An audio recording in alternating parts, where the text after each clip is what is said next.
wide. Hello everyone, I'm TG and I'm here to talk to you about this amazing game, Aliens Fireteam Elite. Today I'm taking a look at the Phalanx class. And the Phalanx class is brand new and it's not getting the love that it deserves because it's so new that people haven't really found out the meta yet, but I'm here to tell you that this class gets things done. As you may have guessed, the Phalanx is all about getting up in front of the enemies, drawing all the aggro, and blocking those attacks. Now, while he might not be quite the damage powerhouse as the Demolisher or even the Gunner, he really does have some amazing tricks up his sleeve. So let's dive right in and take a look at how the Phalanx works. As always, I will of course be talking about all the Phalanx perks as well as the weapons that I'm using, but I will be leaving out the attachments and scopes I'm using because that is all up to you and your personal playstyle and what feels best. So a lot of what makes this build work is based around Shock Pulse. Shock Pulse immediately stuns nearby enemies and causes enemies that melee you to be dazed, and affected enemies also take damage over time. Next, I'll be attaching Shell Shock, and this just causes enemies hit by Shock Pulse to take an additional 10% damage for 4 seconds. On top of that, I'm using Aftershock, which causes Shock Pulse to leave behind an electric field for 10 seconds that slows all the enemies. So think of it like the Technician's little electric balls or the Doc's suppression station. Next is the most important, Concussive Pulse. This is going to turn Shock Pulse into a concussive shock, dealing small damage and have a larger blast radius, knock down enemies for 3 seconds, but you lose the short little buff that you would usually get.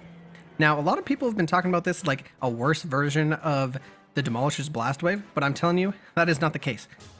It's key that you remember enemies will be knocked down for 3 seconds. That's a lot of time, especially when dealing with elites. Not only will this give your team time to clear out the trash, but it will also give them time to focus on big targets. Lastly, I'm throwing on Enhanced Reach 2, which increases the radius of Shock Pulse by 13% and batteries included, which will increase its recharge speed by a whopping 20%.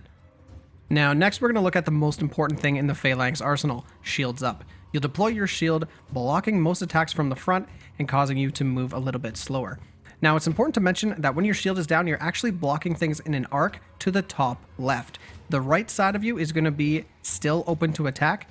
That's where you're holding your gun, where you're firing, so it does make sense whenever you really think about it. Just keep that in mind, and also keep in mind anytime you take any damage from the back, from friendly fire, etc., you're actually going to drop your shield and need to redeploy it. Now, the next two are very important and they work in conjunction.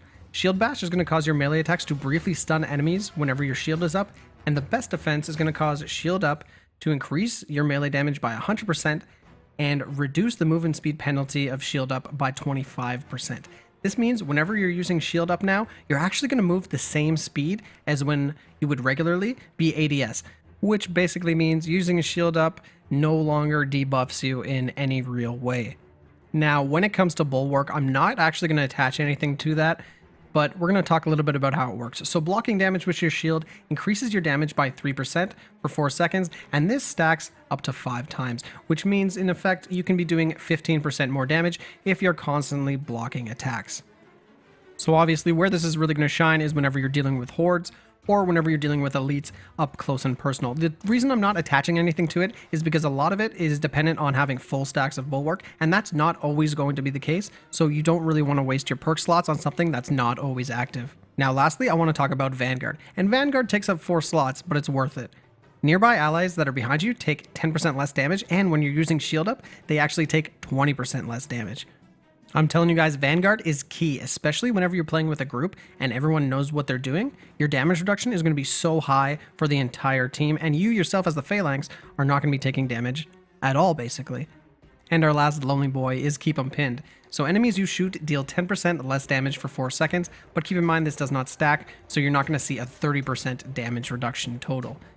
Of course, rounding all this out is the Phalanx CQW training, mastery, and expertise. What these do is increase your stability, stumble chance, accuracy, magazine capacity, reload speed, and range, all by 15% whenever you're using a CQW. Now it's finally time to talk about my weapon loadout, and I know you guys are looking at it and some of you are thinking, what is this guy talking about? But for my pistol, I'm going to go with the single shot Kramer short barrel riot gun, and the reason I'm using this is because it has great synergy with my CQW. The Kramer is basically a cute little shotgun that you can unload really fast, and it suffers from a little bit of a reload time, but you can just attachment your way out of that. The reason I go with this one over other pistols is because I want range on my CQW, because that's my bread and butter. That's where I'm really going to be getting most of the kills, so I want to have the most utilization out of that slot as I possibly can. And in regards to that, I'm using the LEM MP11 Storm Surge Burst Fire SMG. I absolutely love this SMG. If you're not using a shotgun in this slot, this is probably the best SMG that you can get because it provides pretty decent range and decent enough accuracy that you can use this as your go-to. So my basic rule of thumb when playing the Phalanx is fire them up with the MP11 Storm Surge, and once they get close, unleash that Kramer all over their face. So that's the build. I hope you guys try it out yourself, and I hope it helps you out just a little bit. The Phalanx is pretty damn awesome. A lot of people say he's underwhelming, but you really got to level him up and give him a try yourself, because I just know you guys will love him once you learn how you're supposed to play him. And don't forget, if you love Aliens Fireteam Elite content, tune into the channel for live streams and other builds down the road. And as always, I'm TG. If you like what you saw, you know what to do.